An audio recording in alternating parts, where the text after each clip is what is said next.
আগের ভিডিওতে আমরা জেনেছি যে একটা সেন্টেন্সের দুটো ভাগ, সাবজেক্ট আর প্রেডিকেট। এবার আমরা দেখব যে একটা সেন্টেন্স তৈরি কী কী দিয়ে হচ্ছে। এই যে আমাদের এই প্রেডিকেটটা আছে, এটার মধ্যে কিন্তু দুটো জিনিস থাকে, ভার্ব আর অবজেক্ট। কারণ সাবজেক্ট তো একা থাকে নিজের মতো, তাহলে সাবজেক্টের পরে বাক্যের বাকি অংশটা আমাদের প্রেডিকেট, সেটা আমরা জানি।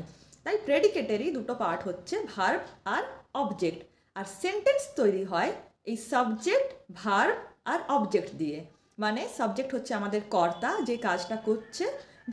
ভার্ব হচ্ছে কোনো কাজ হওয়া বোঝাচ্ছে।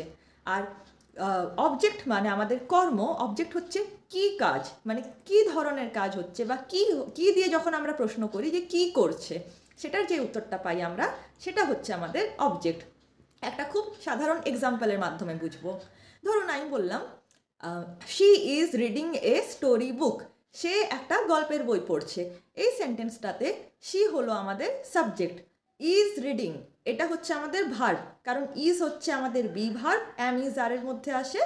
আর ইজ রিডিং মানে পড়া, অর্থাৎ কাজ করা বোঝাচ্ছে। তাহলে ইজ রিডিং পুরোটা আমার হলো ভার্ব, আর তারপরে কি পড়ছে, গল্পের বই পড়ছে।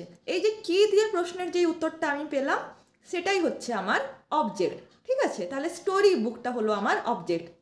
আমি যদি এখানে শুধু বলতাম যে সি ইজ রিডিং, সে পড়ছে, তাহলে কিন্তু আমার অবজেক্ট আসতো না, তখন শুধু সাবজেক্ট আর ভার্ব থাকতো। ঠিক আছে, আবার একটা এক্সাম্পল দিই। Ram plays cricket. Ram cricket খেলে। শুধু যদি আমি বলি রাম প্লেজ, রাম খেলা করে। ঠিক আছে, এখানে রাম হলো সাবজেক্ট, প্লেজ হলো আমাদের ভার্ব।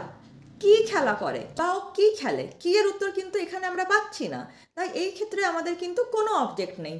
কিন্তু যদি আমি বলি রাম প্লেজ ক্রিকেট, কি খেলে, রাম কি খেলে, রাম ক্রিকেট খেলে, তাহলে ক্রিকেটটা হচ্ছে এখানে আমাদের অবজেক্ট। আরেকটা এক্সাম্পল, আই ইট, আমি খাই। এখানে কি আমাদের কোনো অবজেক্ট আছে? না, কারণ এখানে আমি কি বলছি, আই হচ্ছে আমার সাবজেক্ট, ইট হচ্ছে ভার্ব। কি খাই, কি এর উত্তর কিন্তু আমি পাচ্ছি না। কিন্তু এখন যদি বলি আই ইট রাইস, আমি ভাত খাই, তাহলে কি খাই, ভাত, তাহলে রাইসটা হয়ে গেল এখানে আমার অবজেক্ট। তাহলে আমরা দেখলাম যে একটা সেন্টেন্স তৈরি কিভাবে হচ্ছে, কি কি লাগছে একটা সেন্টেন্সকে তৈরি করতে। সাবজেক্ট, ভার্ব আর অবজেক্ট, কিন্তু সব ক্ষেত্রে অবজেক্ট নাও থাকতে পারে।